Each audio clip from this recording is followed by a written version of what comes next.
Okay, we are straight back to it. Let's go to 20A Sanctuary.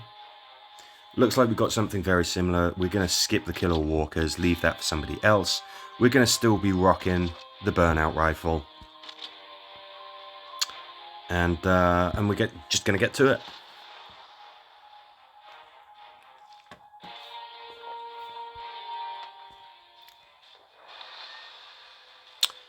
Ooh. Now this presents an interesting opportunity. 3, 2, 1, boom. Cool.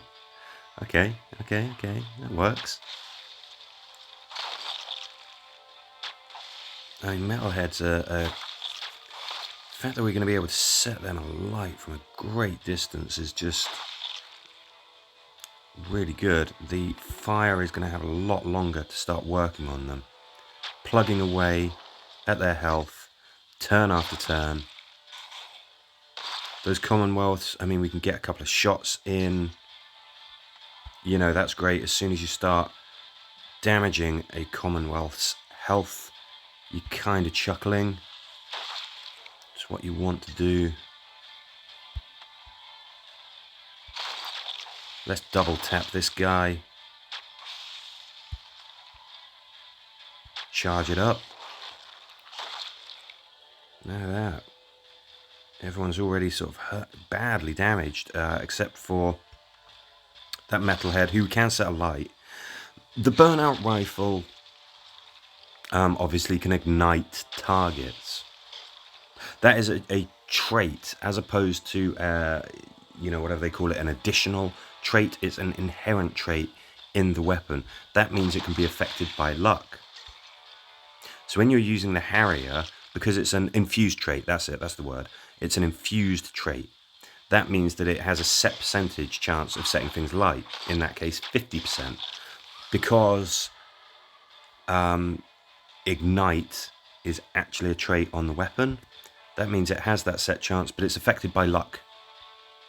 So because I've re-rolled Sasha to have the luck trait, because her armor and weapon all have the luck trait, she's pretty much guaranteed turn after turn to set whatever she shoots alight using the Burnout Rifle. Again, with the Harrier, it's 50-50. That's not a bad chance at all. You know, it usually works. It usually does. But it's just one of those little things to consider with the Burnout. Is that she really is very likely to set things on fire when she shoots.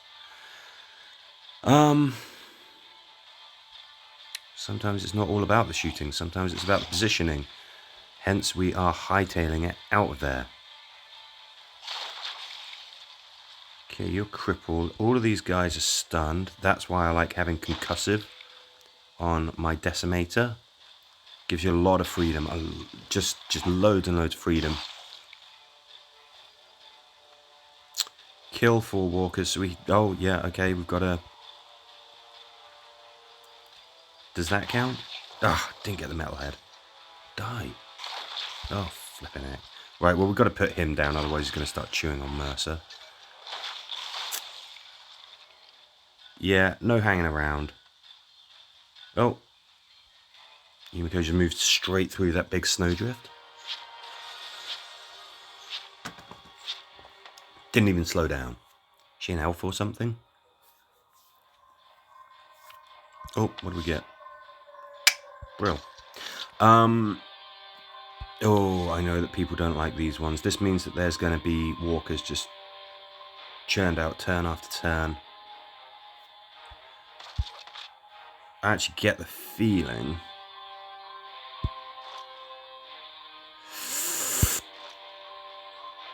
No. Got to be able to set things alight.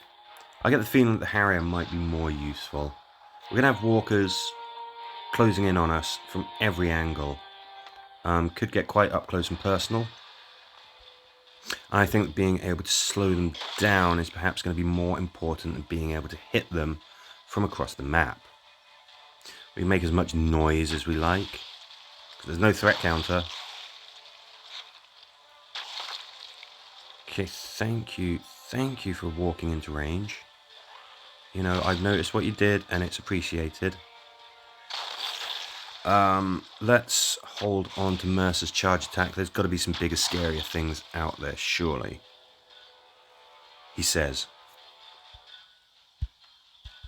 Maybe not. Okay, let's just get rid of old Spiky there.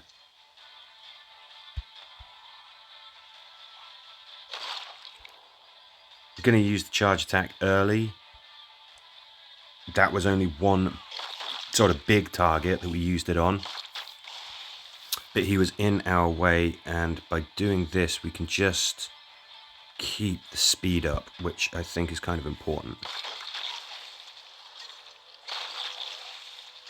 Okay, he's going to burn. You are kind of in our way, because we can carry on along the top here. There we go. Didn't set him alight. Let's just make sure that we get the K here.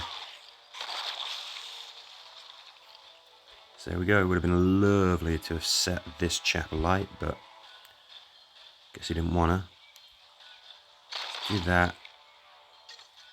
Do we need to kill those guys? Or do we just keep moving? I think we do that. Yeah, I feel confident about that. We got one walker ahead of us somewhere. We've just sort of pretty much cleared the board there. And I like that as we go into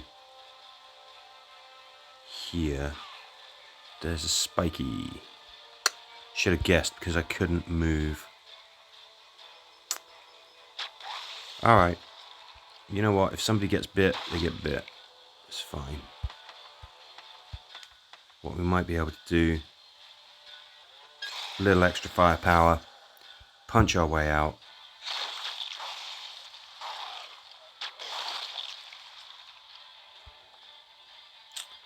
Okay, we're now getting 2 walkers coming out of every spawn point. Good job. We are nice and far ahead. I think we did a good job between, you know, being prudent and waiting for that one turn when we just made sure that we cleared the board and getting a move on. Which, you know, this time per mission, you've got to start, you know, you got to make a move. Got to go for that exit, really. You don't want to rush it recklessly, but at the same time, take the chance to make some progress, and you get out without an injury.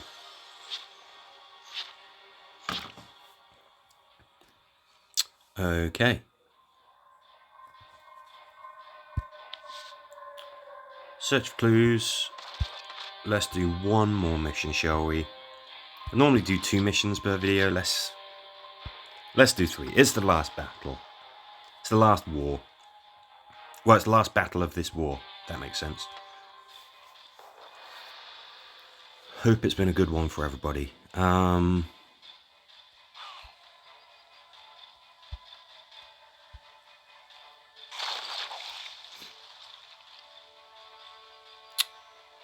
Yeah, do that. Do that. Let's just get some charge points. This place must be swarming with enemies. There's speedies as well. Do not like the old speedies.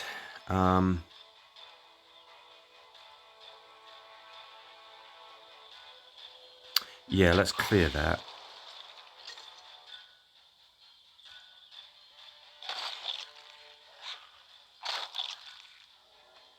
This is exactly the type of mission I do not like. Well,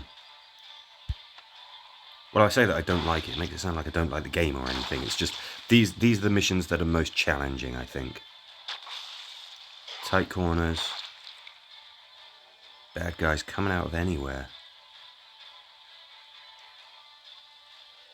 I think we do that. I think we do that. And I think we do that. We've got to search those crates at some point. Sasha, yeah, I knew that I'd left her in a what could have been a vulnerable position. I was willing to risk it. You know, sometimes you do that. You know, you're like, hey, look, this isn't optimum, but I think it's still the best idea. And sometimes it works out, sometimes it doesn't. You know what they say, fortune favors the bold. But let's Let's keep her there, actually, because nobody can get to her because of that walker in front of her. So they're not even going to try. You guys don't like the fact that you're there. Do this. Yes, we've got a tank closing in on us there, but he is on fire. Can we get some more charge points for Mercer, please? Thank you.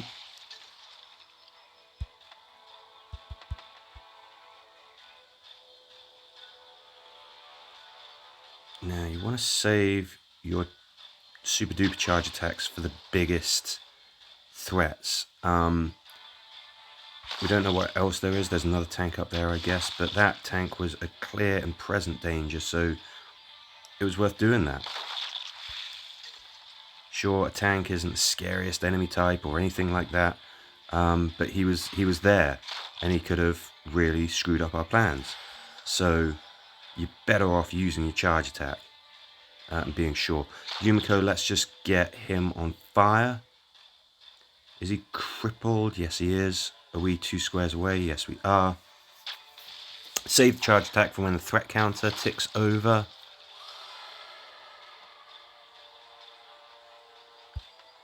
Do that. Sasha, I kind of want you with everybody else, so let's just run.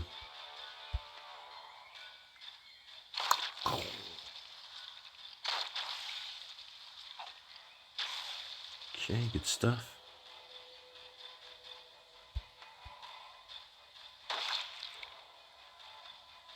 Do we want to do that? Yes, that's a charge attack against that tank. There you go. Rather ignominious death in the end. He just flops to the ground. Hey ho, we step over his corpse, and we're out of here.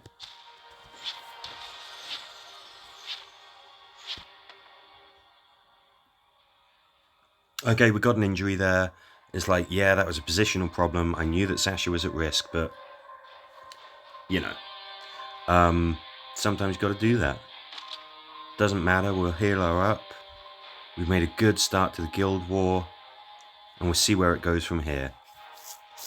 Hopefully this will be a win. It'd be nice to finish off this war with a nice big win again, but we shall see. As ever though, thank you for watching.